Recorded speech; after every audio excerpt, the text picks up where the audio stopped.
আরে বিনা পুস্তক রঞ্জিত হস্তে ভগবতী ভারতী দেবী নমস্তুতে।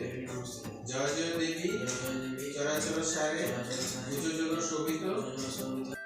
Hello friends, Radhe Radhe. কেমন আছো তোমরা? আশা করি সকলেই ভালো আছো, সুস্থ আছো। আমরাও কিন্তু বেশ ভালো আছি। তো সরস্বতী পুজোর সকাল থেকেই আজকে ব্লগটা শুরু করলাম। আর এদিকে আমার তো কিছুই হয়নি। মন্দিরে দেখতে পেলে তোমাদের দাদা ভাই পুজো করিয়ে দিচ্ছে ছেলেকে, আর ভাগ্নি এসছে, তারপর তোমার ভাইজি, এরা সবাই আছে পুজো করে নিচ্ছে। আর আমার তো স্নান টান কিছুই হয় নাই বলতে পারো। তো এখন স্নান করে তারপর যে আমাদের কালকে বাসি খাওয়া দাওয়া আছে, মানে যেটা সিজানো বলা হয় সেটা হবে। তো এখন বাঁধাকপি কাটবো, মাছ আছে, প্রত্যেকটা জিনিস আছে, এখন প্রচুর কাজ আছে। আর আমাদের সিজানো হলে একটু কাজের চাপটা থাকে। আর কালকেও সরস্বতী পুজো করেছিল, আজকেও করছে, দুদিনই করছে। তো যাই হোক, এখন এগুলো করে তারপর ঝটপট স্নানটা করে নিই, তারপর যা কাজ আছে তোমাদের সাথে অবশ্যই শেয়ার করবো। আর ছেলেরা বাইরে প্যান্ডেল করেছে, সেটাও তোমাদেরকে দেখাবো। আজকে এইবারে আমাদের বাড়িতে হয়, তো এইবারে আর সেটা করলাম না, যেহেতু ছেলে বোর্ড এক্সাম দেবে, তার জন্য তো একটু আজকের দিনটা ফ্রি ছেড়ে দিলাম, যেহেতু আজকের দিন তো আর করতে নেই, সেই জন্য। তো চলো আজকে ঝটপট কাজগুলো করে নিই, তোমরা দেখতে থাকো ভিডিওটা। আই হোপ আজকের ব্লগটা তোমাদের কিছুটা হলেও ভালো লাগবে অবশ্যই একটা লাইক করে দিও। আর এখানে প্রায় 2 কিলো মতন মাছ আছে, যেহেতু ভাগ্নিরা আছে, তারপর ননদ, এখানে একটা ছোট ননদ থাকে, সে সামনে থাকে, তো সে আছে। তো এখানে 2 কিলো মাছ, এখন এটা পুরোটাই পরিষ্কার করতে হবে। আর কত বড় বাঁধাকপি নেওয়া হয়েছে দেখেছো, একটা দেখো। এখানে দেখো মুড়ি আর একটা বড় বাঁধাকপি, এগুলো এনে রাখা হয়েছে। তো মুড়িটা তো প্রায় কাল পর্যন্ত শেষ হয়ে যাবে, আজকের থেকে মনে করো তোমার সিদ্ধ আর এদিকে স্নান করতে যাওয়ার আগে আমি কিন্তু মাছটা ভালো করে ধুয়ে নিয়েছি, আর তারপর হলুদটা মাখিয়ে রেখে দেবো। নুন এখন দেবো না, যেহেতু মাছটা ভাজতে এখন দেরি আছে। আর তার মাঝেই কিন্তু আমি তোমার সবজিগুলো কেটে নিয়েছি। এখন স্নানটা করে নিই। তো স্নান করতে করতে প্রায় এখন 11:30 বেজে গেছে। আর আজকের রান্না বান্নাটা কিন্তু একটু দেরি করে হয়, যেহেতু সিজানোর রান্না, বাসি খাবার। আর একবারই আজকে রান্না করতে করতে তো তোমার নাজেহাল অবস্থা হয়ে গেছিলো, যেহেতু তোমার একবারই বিকেল 4:30 মতন বেজে গেছিলো। আর খেতেও আমাদের লেট হয়েছিল। তো অনেক রকম তো শাক সবজি হয়, তার মধ্যে আমি পালং শাকটা বাদ দিয়ে দিই, শুধু তোমার বাঁধাকপিটাই করে থাকি। তো এখন দেখো স্নান করে ঠাকুর পুজো করে তারপর এখন একটু মুখে ময়শ্চারাইজার মাখাই, প্রতিদিনের মতন যেটুকু ব্যবহার করা হয় সেটাই করে নিচ্ছি। আর সিরামটা এখন যেহেতু কিছুদিন আছে আমি বাদ দিয়েছি, সিরামটা হয়তো আবার গ্রীষ্মকাল এলে আবার শুরু করব। তো চলো এখন রান্নার দিকে যাওয়া যাক। আর রান্না করতে যাওয়ার আগে ঠিক একবার করে যাদের বাড়িতে রাউন্ড মেরে নিচ্ছি কে কতটা বানালো। আর এদিকে পুচকুচোনাকে খাওয়ানো হচ্ছে, তো তোমাদেরকে একটু দেখিয়ে দিলাম। আর আমার ছেলেও পুজো টুজো করে এখন বসে আছে, আর এখানে পুচকু ভাত খাচ্ছে। আর এখন চলো ওই 4 নাম্বার যে যে যা আছে, মানে যে ভাইজি আমার সাথে সবসময় তোমরা দেখতে পাও, তাদের বাড়িতেই যাচ্ছি। তো ও রান্নাই করছিল, তো ডাকলো আমাকে, কাকিমা এসো। তো তাই যাচ্ছি দেখো ওদের বাড়িতে। আর ওদের বাড়িতেও কিন্তু তোমার সব কিছুই রেডি হয়ে গেছে। তো শুধু ও এখন খাবার জন্য পোস্তটা বানাচ্ছে, আর বিকেলের জন্য নানা রকমই তো দেখছোই, ভাজাভুজি কাটাই আছে। আর এদিকে তরকারি চাপাবে, আর এদিকে পোস্ত বেটে রেখেছে। তো ব্যাস এই রকমভাবেই 4 ঘরেই তোমার রান্না হয়, আর তারপর সবাই দেওয়া নেওয়া হয়, আর কিছু না। তো এইদিকে দেখো আমি তারপর বাড়িতে এলাম। তো বাড়িতে এসে দেখি দাদাভাই রেডি হয়ে জানি না কোথায় বেরোচ্ছে, তো তোমাদের সাথে একটু দেখিয়ে দিলাম, যেহেতু ভিডিওতে তো দাদাভাই আসেই না, তার জন্যেই। আর এদিকে সবজি দেখতেই পাচ্ছ, মস্ত বাঁধাকপিটা কেটে 2 গামলা বাঁধাকপি হয়েছে, বেগুন, শিম, আলু ভাজা। আর এদিকে বাঁধাকপি সবজি রাখা হয়েছে, মানে আলুটা কেটে রাখা হয়েছে। আর এখন মশলাপাতিগুলো রেডি করে নিচ্ছি, তাই বেশি করে তোমার আদাটা কুড়ে নিচ্ছে, আর পরে পেঁয়াজ রসুনটা কুড়ে নেবো। যেহেতু মাছটা আমি পেঁয়াজ রসুন দিয়েই করবো, কোনো ঝাল দিয়ে বা টক করি না, আমার খেতে ভালো লাগে না তাই। আর জানি না, দেখো এমনিতে তো আমি মাছ খাই না, তোমরা ভালো করেই জানো, কিন্তু সিজানোর মাছটা যে খেতে এত ভালো লাগে তোমাদেরকে বলে বোঝাতে পারবো না। তো এখন ওই যে বললাম 11টা তো পেরিয়েই গেছে, 12টার মতন বাজতে চললো। তো এখন ভাবলাম আগে বাঁধাকপিটা চাপিয়ে দিই, যেহেতু এই বাঁধাকপির কিন্তু প্রচুর জল বেরোবে, অনেকটাই আছে, তাই বড় কড়াইটাই চাপিয়ে দিলাম। আর এখন শুকনো লঙ্কা, ফোড়ন, তেজপাতা সব কিছু দিয়ে বাঁধাকপিটা ভালো করে তোমার চাপিয়ে দিই। আর তারপর আবার যা যা আছে তোমার সেগুলোকেও রেডি করতে হবে। আর তার মাঝখানে আবার ছেলে খেতে আসবে, তাকে খেতে দাও। তো এখন যাই হোক, এইসব নিয়ে অনেক কিছুই আছে। তো দেখো এখন মশলাটা ভালোভাবে কষিয়ে নিয়েছি বাঁধাকপি। তারপর এখন ভালো করে কড়াইয়ের মধ্যে 1 কড়াই বাঁধাকপিটা দিয়ে দেবো। আর যতক্ষণ এটা জল মরবে ততক্ষণ মরতে থাকুক, তারপরে আমি পাশে তোমার একটা কড়াই বসিয়ে তার মধ্যে ভাজাগুলো ভেজে নেব।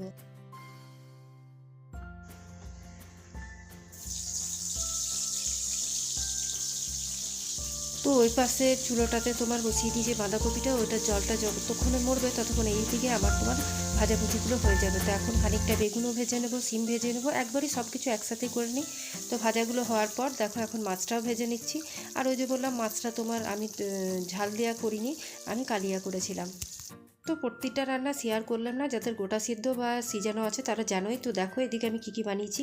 এখানে সব ভাজাগুলো আছে, তারপর এটা মাছের কালিয়া, একটু ঝোলটা এখন রেখেছি যেহেতু এটা ফ্রিজে রাখার পর চাপ হয়ে যাবে। আর বাঁধাকপি কড়াইয়ের মধ্যে দেখলে, আর এই যে এতটা বাঁধাকপি, আর এখানে লাউ চিংড়ি করেছিলাম। আর তার সাথে এখানে দেখো চাটনি, সব কিছু মিশিয়ে যা যা তোমার ফল ছিল, আর এখানে এক হাঁড়ি ভাত।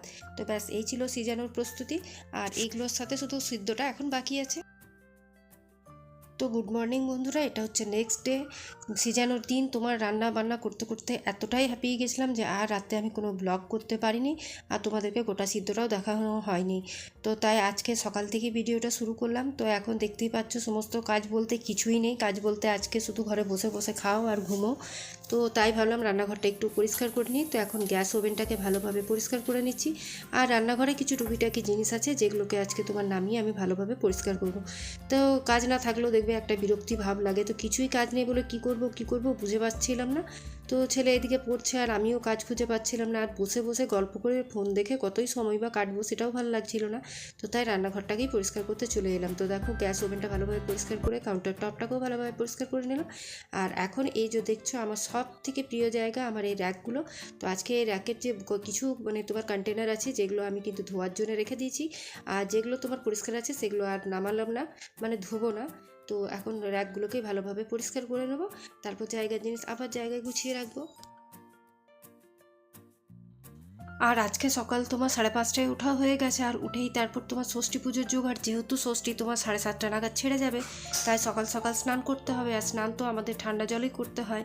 তো তার জন্যে আমি কিন্তু ভোরবেলায় উঠে তারপর ঘরের সমস্ত আশিপাশি যেটুকু কাজ ছিল সেগুলো করে নিয়েছিলাম, আর তারপর স্নান করে ষষ্ঠী পুজো করে তারপর এখন রান্নাঘরে এসেছি, কারণ খাবার তো জল খাবার বানাবার কিছুই নেই তার জন্যে। আর এখন দেখো তোমার জায়গাটা পরিষ্কার করে বেশ সুন্দর লাগছে, তাই না? আর আজকে যা যা তোমার একটু তেল চিটচিট হয়ে গেছিলো, সেই কন্টেনার বলো, ট্রে বলো, তারপর যা যা ছিল সেগুলো আজকে আমি নামিয়ে নিয়েছি। আর ভাবলাম আজকে হাতে যখন সময় আছে একটু গরম জল করে ঢেলে দিয়েছিলাম সব বাসনগুলোর মধ্যে, তারপর এখন ভালোভাবে স্কচ ব্রাইট আর ভিম দিয়ে তারপর ভালো করে পরিষ্কার করে নিচ্ছি। মাঝে মাঝে হাতে সময় থাকলে ঘরের কিন্তু অনেক এক্সট্রা কাজই করা যায়।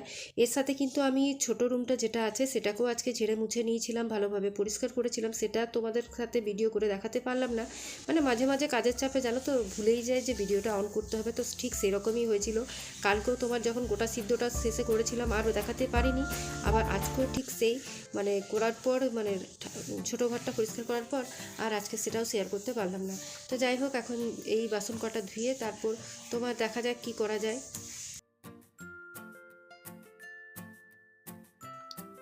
জানো তো বন্ধুরা, আজকে কিছু জিনিস বিক্রি করতে এসেছিলো যেগুলো মাটির জিনিস। তো এই যে তাওয়া, তারপর হান্ডি, এইগুলো তো ওই রাজস্থান থেকে এখন বড় বড় গাড়ি নিয়ে আসছে আর এরকম পাড়ায় পাড়ায় বিক্রি করে বেড়াচ্ছে। তো আমরাও 3 জায়ে মিলে এই তাওয়াগুলো নিয়েছি আর হান্ডিটা নিয়েছি, আর খুব সুন্দর জানো তো জিনিসগুলো। জানি না কতটা টেকসই বা কী হবে। তো আমাদেরকে একদিন এগুলো জলে ভিজিয়ে রাখতে বলেছে, তারপর এগুলোতে তেল দিয়ে রোদে 2 দিন রাখতে বলেছে। তো দেখো হান্ডিটা কী সুন্দর, এটাতে তোমার হান্ডি মটন বলো, হান্ডি যে কোনো কিছু ভালো হবে, তাই না? তো দেখো এখন তো জিনিসটা কিনে ফেলেছি, এখন এটা কীরকম এটা হবে সেটা পরের কথা। তো যাই হোক, যেমন হবে হবে, কিন্তু আমার জিনিসটা ভীষণ ভালো লেগেছে তাই কিনে ফেলেছি। আর খুব একটা যে দাম সেটাও বলবো না। এই হান্ডিটা নিয়েছিল 350 টাকা, আর তোমার যে তাওয়াটা দেখলে সেটা নিয়েছিল 50 টাকা। তো ব্যাস 400 টাকার মধ্যে দুটো জিনিস পেয়েছিলাম, বেশ ভালো লাগছিল। আর এটা কিন্তু দামটা প্রথমে 550 বলেছিল, তো কমিয়ে জমিয়ে আমরা 350 টাকাতে নিয়েছিলাম। তো এখন সোজা তোমাদের সাথে রাত্রেবেলায় দেখা হচ্ছে। বাচ্চা পার্টিরা সবাই মিলে এখানে খিচুড়ি করছে, আর আমরা তো আজকে গরম খেতে পাবো না তাই আমরা খাবো না, কিন্তু আমরা ওদের সাথে যোগ দিয়েছি আর সবাই নাচানাচি এসবই করছে। আর প্রত্যেক বছরই তোমরা দেখতে পাও যে আমাদের ছেলেরা সবাই মিলে এখানে খিচুড়ি বানায়, তো তাই করছে, এখানে ছেলেই আমার বানাচ্ছে। তো চলো আজকে ব্লগটা এখানে শেষ করছি, কাল আবার একটা নিউ ব্লগ নিয়ে দেখা।